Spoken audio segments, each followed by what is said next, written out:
Hallo Freunde, schön, dass ihr wieder dabei seid. Mein Name ist Alex, das ist Alicia und heute haben wir ein richtiges Abenteuer für euch, vor dem wir uns lange gefürchtet haben. Wir sind nun schon seit einigen Wochen in Thailand unterwegs und so langsam wird es mal Zeit, weiter zu reisen. Dafür kommt eigentlich nur ein Land in Frage, nämlich Laos. Für die Einreise nach Laos haben wir uns schon immer vorgenommen, das per Slowboat zu machen. Und das bedeutet, dass wir zunächst mit dem Bus über die Grenze fahren und dann hoffentlich das Boot rechtzeitig erreichen, welches uns dann 2 Tage lang über den Mekong fahren soll. Und das Problem ist einfach, dass bei dieser Anreise sehr viel schief gehen kann. Aber bevor wir hier zu viel erzählen, fangen wir jetzt einfach an. Wir starten in Chiang Khong mit unserem Grenzübergang von Thailand nach Laos. Let's go!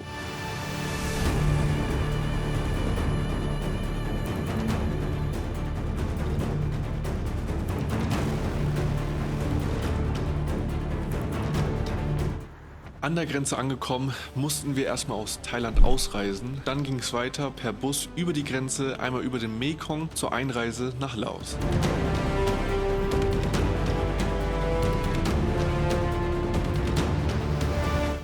An der Grenze in Laos angekommen, wurde es etwas stressiger, aber auch das haben wir hinbekommen und obwohl vor uns eine große Reisegruppe war, waren wir innerhalb von einer halben Stunde da durch. Die Fahrt von der Grenze zum Slowboat war dann schon abenteuerlich, aber der Taxifahrer war super, der hat uns direkt zum Ticketschalter gefahren. Wir haben da direkt 2 Tickets bekommen, das Boot stand also noch am Pier. Wir haben direkt nebenan einen Sandwichladen gefunden, wo wir uns eindecken konnten mit Proviant und waren froh, dass wir rechtzeitig angekommen sind.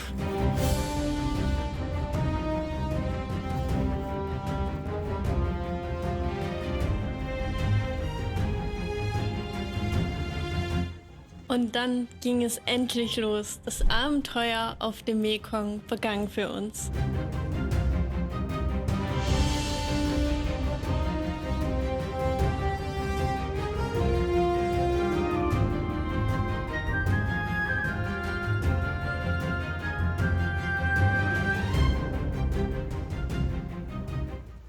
Wir machen die ersten Meter und Alicia und ich machen uns das gemütlich.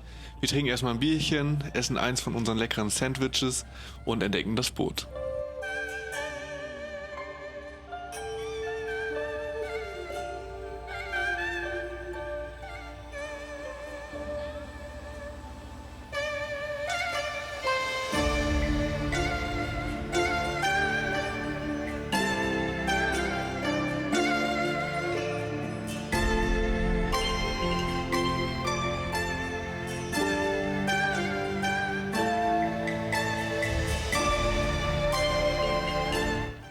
Neben den Kapitänen gab es einige Sitzreihen auf diesem Boot. Das waren ausgebaute Sitzbänke aus so Kleinbussen. Und es gab auch einen kleinen Shop, wo man von einer netten Dame Getränke und kleine Snacks kaufen konnte. Im hinteren Bereich befand sich dann auch schon der Motor, den man nicht überhören konnte.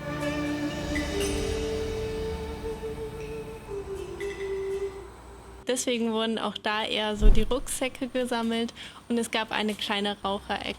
Diese Raucherecke war aber eigentlich auch irgendwie die Küche für die Leute, die da gelebt und gearbeitet haben.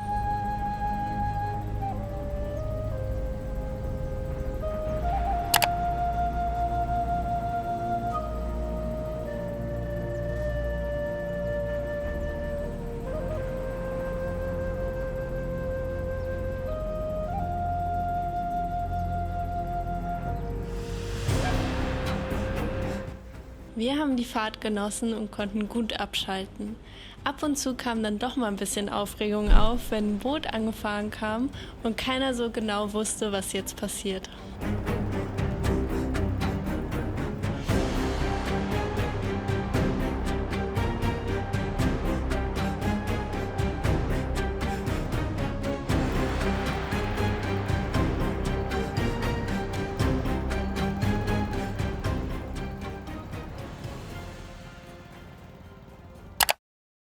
Aber nicht nur, wenn Boote angefahren gekommen sind, sondern auch wenn wir plötzlich angehalten sind, kam ein bisschen Aufregung ins Spiel. Denn immer wieder sind Leute zugestiegen oder es wurden noch Waren ausgetauscht am Ufer. Und für uns war es total beeindruckend zu sehen, wie dieser Fluss und diese Boote auf dem Fluss die Menschen hier überhaupt verbindet.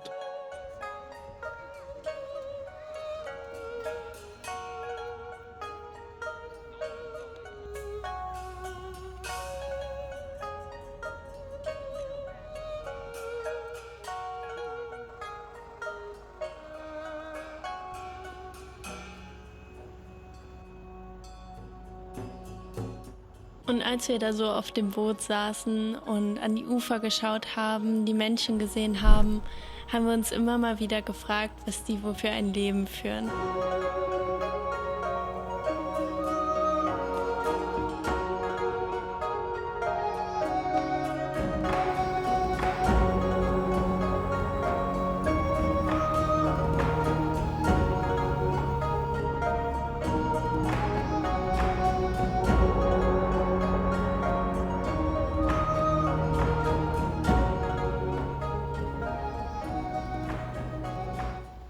Für uns war es auf jeden Fall wunderschön, durch diese Natur zu fahren. Und es würde uns natürlich interessieren, ob es bei euch genauso ankommt. Schreibt es mal gerne in die Kommentare. Und falls es euch bis dato gefällt, lasst mal gerne ein Like da und wenn ihr noch mehr sehen wollt, auch gerne ein Abo.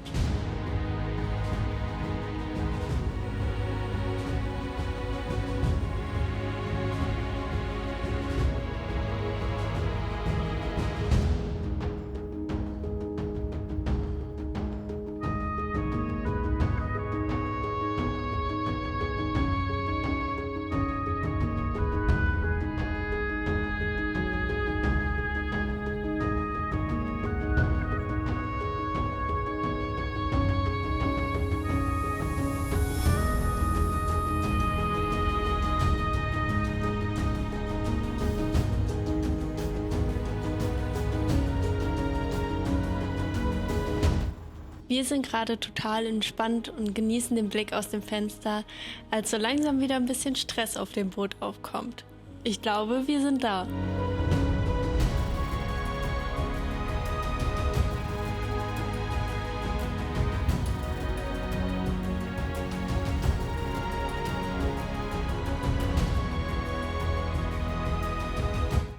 Glücklicherweise wurden wir direkt in Empfang genommen von einem kleinen, netten Jungen, der hat uns den Weg gezeigt und so sind wir endlich bei unserem Hotel angekommen.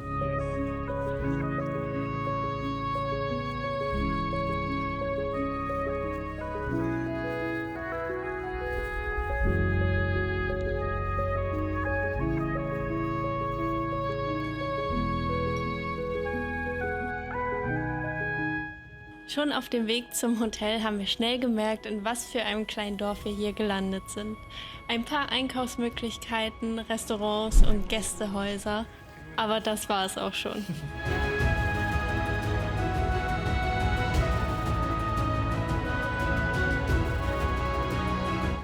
Ja, wir wollen gar nicht so viel darauf eingehen. Wir haben nicht viel erwartet, wir haben auch nicht viel bekommen, aber wir waren einfach froh, endlich angekommen zu sein.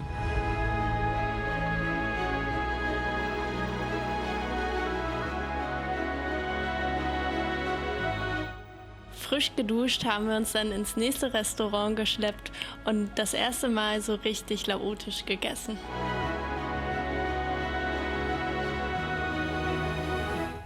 Zufälligerweise waren wir genau am buddhistischen Feiertag im Phak Beng und konnten noch ein schönes Schauspiel am Wasser sehen.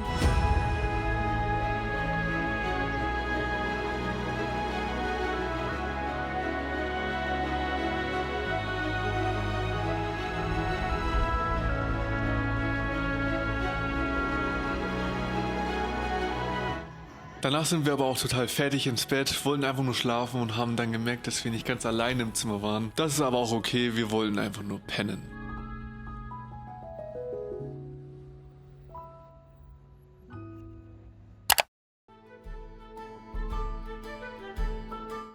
Einigermaßen ausgeschlafen ging es dann in den zweiten Tag.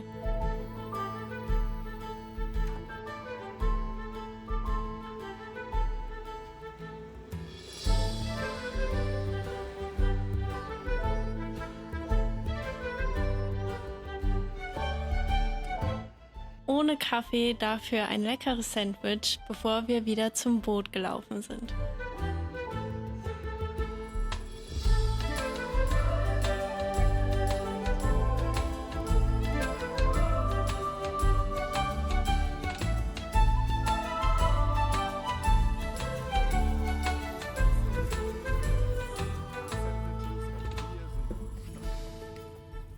Auf dem Weg zum Ufer hat dann eine Überraschung auf uns gewartet, denn das Boot hat sich geändert und sah ganz anders aus als am Tag davor.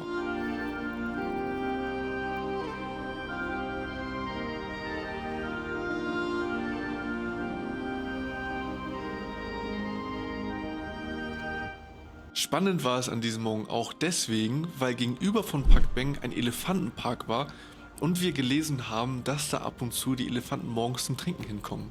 Leider hatten wir an dem Morgen kein Glück und haben keine Elefanten gesehen, nur ein paar Spuren der Elefanten. Dafür hatten wir aber an diesem Tag Glück mit unseren Sitzplätzen, denn die waren deutlich gemütlicher als am Tag davor.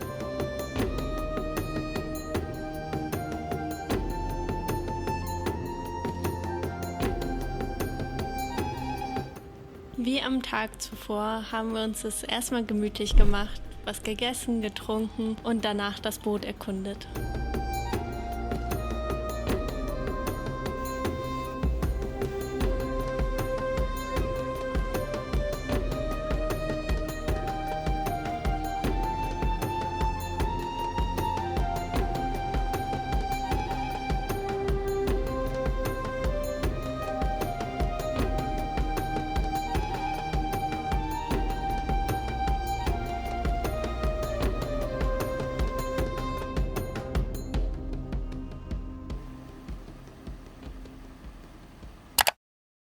Und obwohl alles gleich war, war irgendwie auch alles anders. Denn im Vergleich zu gestern war die Natur ganz anders. Sie hat sich total gewandelt im Verlauf der Zeit. Es war deutlich mehr los am Ufer, aber auch auf dem Wasser. Wir haben auch andere Boote gesehen, die uns mal entgegenkamen. Und so hatten wir auch heute wieder einiges zu gucken.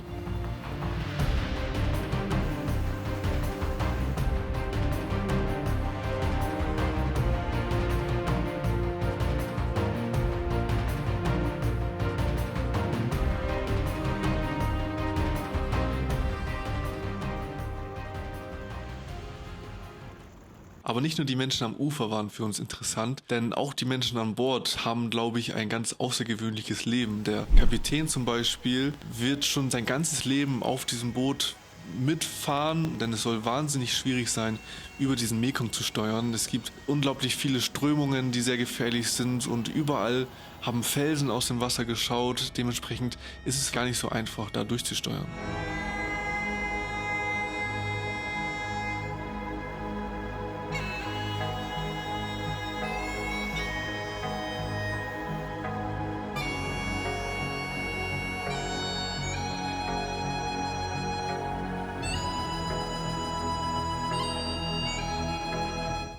Und auch wenn wir wieder durch wunderschöne Natur gefahren sind, haben wir so langsam gemerkt, wie die Anstrengung an unseren Kräften zehrt. Und ab und zu kam dann auch der Gedanke in einem hoch, wie es wohl gewesen wäre, wenn wir einfach den Zug oder den Bus genommen hätten. So langsam neigt sich auch dieser Tag dem Ende zu und wir werden für all die Strapazen noch einmal mit einem wunderschönen Sonnenuntergang belohnt.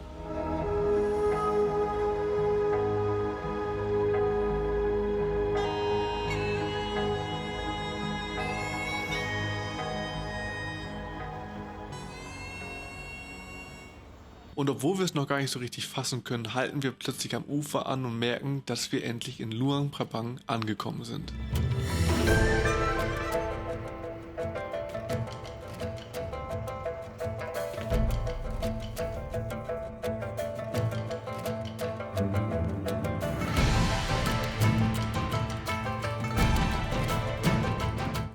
Nachdem wir nun also schon 2 Tage in diesem Land unterwegs waren, war das der Punkt, wo wir dachten, jetzt sind wir endlich mal angekommen.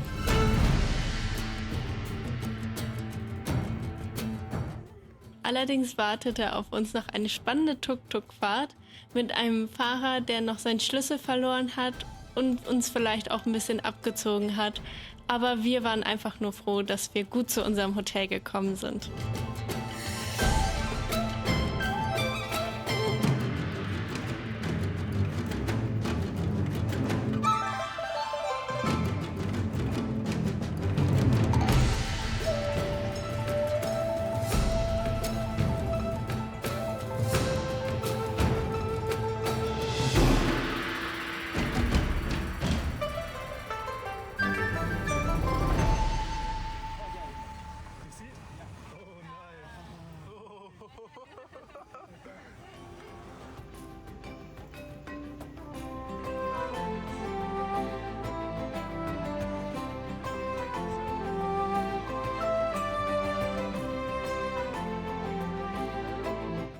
Und so gehen die ersten 2 Tage in Laos zu Ende.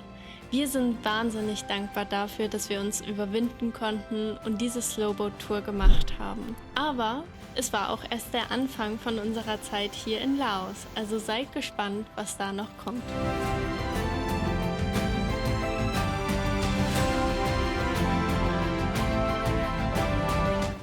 Wir sind jetzt natürlich gespannt, ob ihr all die Strapazen auch auf euch genommen hättet für diese schönen Aussichten. Lasst es uns gerne in den Kommentaren wissen. Falls euch das Video gefallen hat, lasst gerne ein Like da und falls ihr noch mehr sehen wollt von unserer Reise, dann auch gerne ein Abo. Vielen Dank fürs Zuschauen und bis zum nächsten Mal. Ciao, ciao!